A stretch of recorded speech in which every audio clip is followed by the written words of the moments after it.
Welcome to Taking Care of Mom and Dad. Today we have Andrew as a guest speaker from Senior Helping Seniors. Did you decide to start a home care company? It's a great question. And to preface it, I was really not looking too deeply into it until I started asking questions and the journey began. At the time, I got laid off from my job and I was taking care of my father. And I was in the process, as I was in the process of looking for a position, I was interested in doing operations for a hospital or in the healthcare industry. And there was a time where my dad was ill at the time, and we had decided, let's go up to Milwaukee from where he was from to see a couple of his siblings. So we had decided to take a trip up to Milwaukee. We flew up there. And during that time, I was interested in meeting up with a friend in whom I knew and met in Chicago, where I'm originally from. And at the time, Facebook was all the rage, and I didn't have her phone number. So I went ahead and I Facebooked her. We got connected and we had dinner, all three of us. And I had mentioned to her what I wanted to do, because at the time she was an RN. Oh. And she said to me, and I quote, and I just remember this. She's like, if there's ever a thing I would love to do, it would be something like seniors helping seniors. I said, oh, really? What is it? What is it? She's like, well, it's an in-home care agency that they hire seniors to do the care. And I thought, wow, that's a great concept. So this was new to you. Brand new. I never even Wow. knew of home care. Nothing, because I came from a field that was dealing with engineered parts, and I traveled a tri-state area. I dealt with companies of Department of Defense contractors. Totally different industry. It's total different industry. Yeah. And I had studied to be a minister years ago. And my passion at the time, and still is today, is to help people. It always has been. Even when I did sales, I went the extra mile to help them. And I communicated well. I had to be in detail, both in writing and in my verbal communication. So a few days later, I go back and I went to the website and I just simply wrote, hey, I'm interested in learning more about the business. That's all I wrote. One sentence in the email. Next day, I got a phone call and the ball just started rolling. And probably within three to 4 months, because it was a very, highly detailed vetting process, which I greatly appreciated, because they had to gain my interest as well as my interest in the business. Not only I had a business acumen and still do, but it was like, what did I really want to do? If push comes to shove, would I jump in there and do some caregiving, do some personal care, Wow. And I wasn't afraid of those things. And probably within, the 3 to 4 month region, I was lying in bed. I told my wife, I think we're going to do this. I think we're going to do this. I said, you on board? She's like, yeah, I'm on board. And the next thing we knew, probably within a week or so, I was into training in Reading, Pennsylvania. Wow. The ball took off. And there's a separate for that in and of itself, but I'll save that for another time. But I had loved it. I have enjoyed it. I have enjoyed the people in whom I've worked with, both corporately as well as those of them who are on staff, all the caregivers. Yeah. How long have you been, has your company been open for? We're going on to 10 years, Wow. 10 years. And with the franchise, we have 10-year increments. Mm-hmm. And we will end in mid-December of this year. And I plan on, probably a few months ahead of time, I'll plan on re-upping for another 10 years. I've just enjoyed it. I enjoy the people in whom I work with. I've learned so much. I can imagine. Your bio on Seniors Helping Seniors. I noticed there was a paragraph about your dad. Can you tell me, did that help you with your decision in starting this company? It really precipitated it.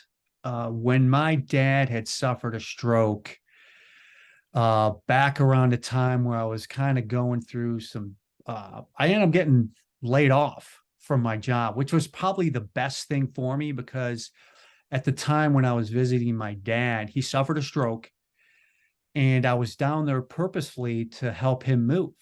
Well, Right. guess what? He was unable to move.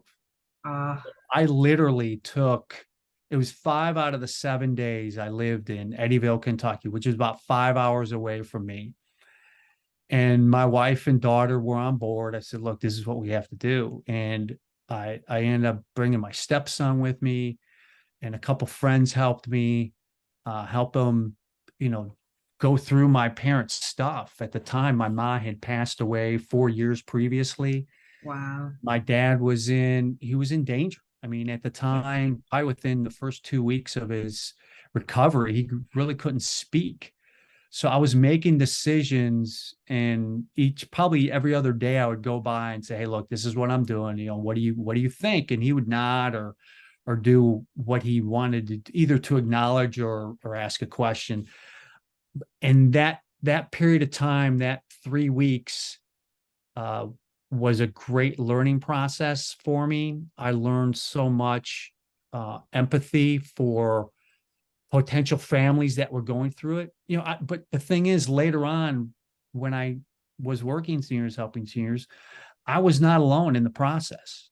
I mean, Right. going through what I did with my dad, hundreds of people do that every day. Mhm. And I thought to myself, this is crazy. How does anybody do this by themselves? Or at the time, I've got two other brothers, but only one of them could help me at the time. But he was 8 hours away, so I was doing the, Wow. the bulk Yeah. of it, Yep. and I was communicating with him. Hey, this is what I'm doing, you know. And he gave me his blessing, and him and I worked cohesively together.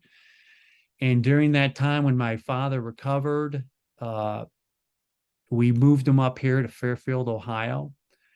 And since then, it was about 2 years before he passed. He had suffered from lung cancer. Mm. And during that time, I had learned kind of the ins and outs of healthcare and Right. what I wanted to see happen. I think I wanted to be in this company. I think we do a very good job of communicating well with families in our intentions, our expectations, and vice versa. We want them to communicate their expectations of us. So that way, when we move forward, we know exactly what we're looking into. And if there's a hiccup, we know how to remedy the situation as well. And that's a good Is point. because that was something that I saw that lacked with my father and I when I was taking care of him. When PT and OT would just show up, and I'm like, look, you need to call first, or at least Yes. give me a schedule of kind of the idea of when someone's going to be coming. Because at the time, my dad, he wasn't suffering from any memory issues, but he wouldn't remember. He'd be like, I think someone came by. I'm like, wait a Yeah. minute, either they did or they didn't. Yeah. And it was kind of like, it was very disconcerting to know that uh, because of the lack of communication, it was troubling to oversee it in such a way that I wanted to still be a son to my father. I just didn't Right. want to be a caregiver all the time. I Yeah. didn't want to have any sort of bitterness towards the process. Yeah. You And have two different relationships going on there. right. And my Yeah. dad understood that. And I had a heart to heart with my dad a few times and just said, look, I hired a caregiving company. At the time I started Seniors Helping Seniors. So I let him know. I said, Dad, this will be perfect. I said, I'll have a senior for you. And he enjoyed it, the Yeah. last few months of his life. And it was a huge need both for him as well as for me, because I And got, where did you find that seniors helping seniors helped fill in for you and your family? well, gave me time back to give to my family because my daughter was young at the time and she was still, of uh, elementary age. So I wanted to spend time with her and my wife, and it gave me an opportunity to manage my dad's care from that 30,000-foot view, where it was very easy to do, and I can manage other people, but do it myself was very hard.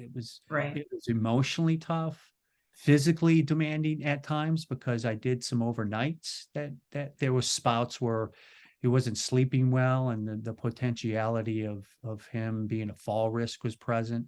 So there were times when we had to get that under control. So Yeah. that, having that time and having that trustworthy individual or individuals in a company allowed me to, sleep at peace, and to give more energy to other people as Yeah, well. I'm glad you brought that out because a lot of people don't see sometimes when they hire a caregiving company, it's at the beginning, or actually sometimes it's at the late stage, but they don't see the whole process of it.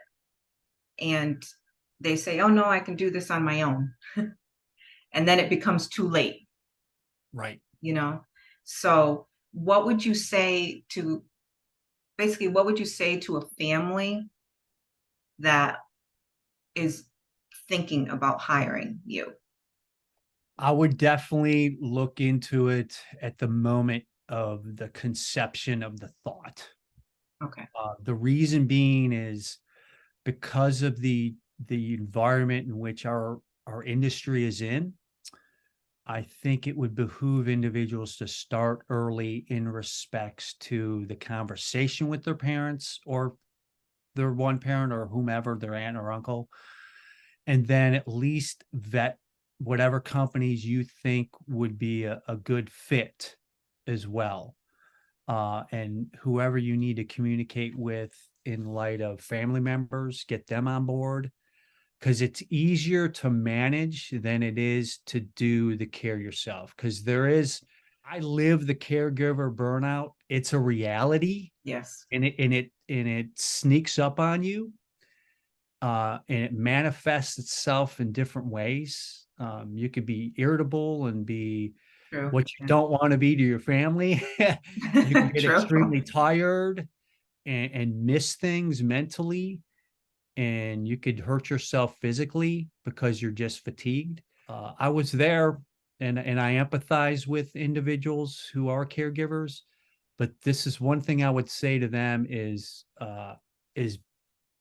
be the son or the daughter to your parents, and have other individuals in whom you can rely on and trust in to help you bear that burden as well, because you're not alone. You're not alone, and you're not an island. How about having the right fit, I think was the word you used, or the right type Correct. of people. A little bit about the philosophy of seniors helping seniors. Yeah, the philosophy was, really emanated from Karen Yoakum.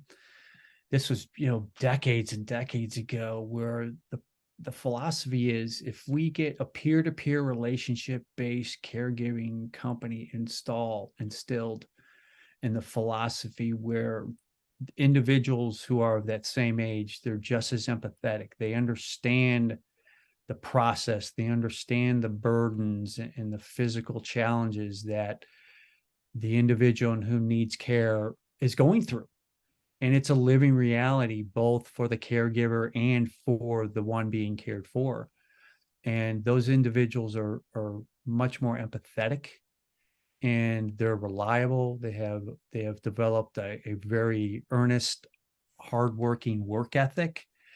And it really it closes the gap in that trustworthiness of when someone wants to come into your home. Hey, the bottom line is it's very difficult to say, yeah, I want to bring a stranger into my home. Exactly. Yeah. And it's a little bit easier, it's palatable, it's a little bit easier to be digested when it's someone closer to your age, Yeah. because there's more things in common. And that was the philosophy behind it. When there's more things in common, you tend to let yourself loose a little bit, be a little bit more comfortable in what needs to be done for you and with you as well. A question, what type of people have you hired from seniors helping seniors? Like what backgrounds? It's come from individuals of retired nurses, teachers is a big one. individuals who've done clerical work, administrative work, backgrounds of individuals who've done insurance work, landscaping, training and hiring. So it varies. The bottom line, the common theme is that all of these individuals, regardless of what background they come from, have a will to give, and they have that special aptitude to stay in there and work with individuals as well. The backgrounds vary, and I've learned quite a bit. I've learned, business owners of this nature, retired plumbers, retired electricians, a musician. I mean, I've learned so much from each and Wow. every individual in whom we've hired, and they've allowed me to become more whole as a business owner. Right. Our philosophy as a company is my door is always open in respects to you can call me and we can talk about it. I am not above reproof. If you Yeah. think that there's something that I did was wrong and I don't realize it, well, then you need to communicate that with me. I've got no problem in admitting I'm wrong. Yeah. But likewise, it works both ways. And they have allowed me to kind of educate and teach them and what we are looking for as well. So it works both ways. I think we've found individuals who really have the humbleness of heart to give, That's as what you well need. Yeah. that empathy to Yeah. give and communicate as Mhm. well. Now, what do you use for training when it comes to your, when you onboard someone as a caregiver? We do a three-step process in respects to hiring. And then when we bring them on board, we have an online training as well as we do some shadowing. So we want them to go ahead and go with individuals in whom we already are caring for and work with a caregiver for an hour or so to Mhm. understand Yeah.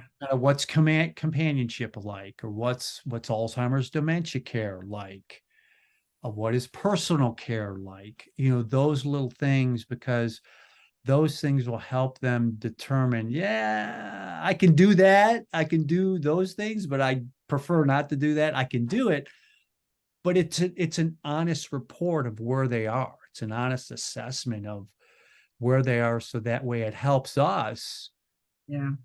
assign them the appropriate person at the appropriate stage, because it works both ways. When we get individuals on board, their training has helped, but it also we part of when we do onboarding of a client, we also have our employees or our caregivers go and interview with them. Oh, interesting. Because we feel when they have and take ownership of their client, they will put their whole heart, soul, mind, and strength into Yeah. it, and they will communicate what's necessary. And we give a lot of autonomy to our caregivers, and our expectations of them is we're not going to hold their hand.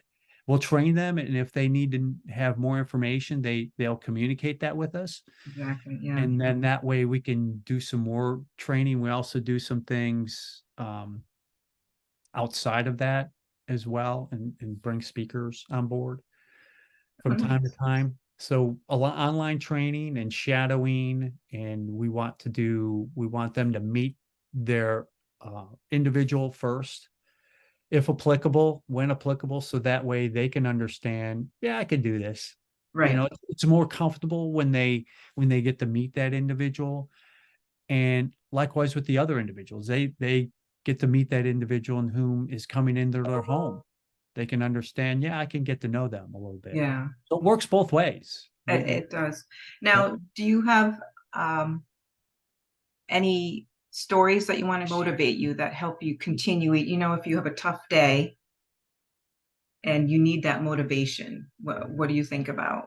Yeah, I think about the families more than anybody else, because I was there, and I also empathize with the individual and who's being cared for.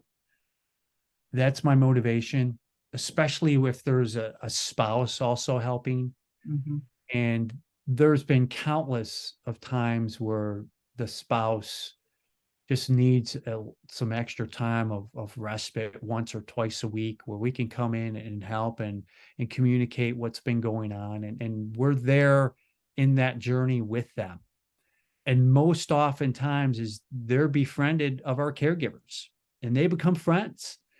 And what I find, and these stories are the common thread, or is a common theme, and it's the caregivers and their families still. I mean, there's an individual in whom we first started off, probably within the first couple years, Mhm. and he was in Hamilton. Wonderful family. They were very generous and they were very understanding and empathetic as well. So we worked hand in hand. If something were to go wrong, we would communicate with them and they would fill in when applicable. It didn't happen often, but when it did, the family stepped up. And what I find today is even the caregivers that aren't working with us, that aren't no longer assigned anymore, they took that assignment and decided to move on. They're still friends with that family. They still go out to Wow. dinner or Yeah. lunch, Wow. That's and amazing. I was just like, wow, I never knew that was like 8 years ago, Yeah. Yeah. and here's Wow. year 10, and those individuals have moved on, but yet that friendship, that bond in which they had taking care of their father and their mother at the time is Right. priceless. That story sums up, I feel, what Seniors Helping Seniors is all about. Thank you, Andrew, for joining us today. It was a pleasure speaking with you and learning a little bit about you and your company, Seniors Helping Seniors. You are based out of Fairfield, Ohio, and I will leave a link below and a number where people can contact you.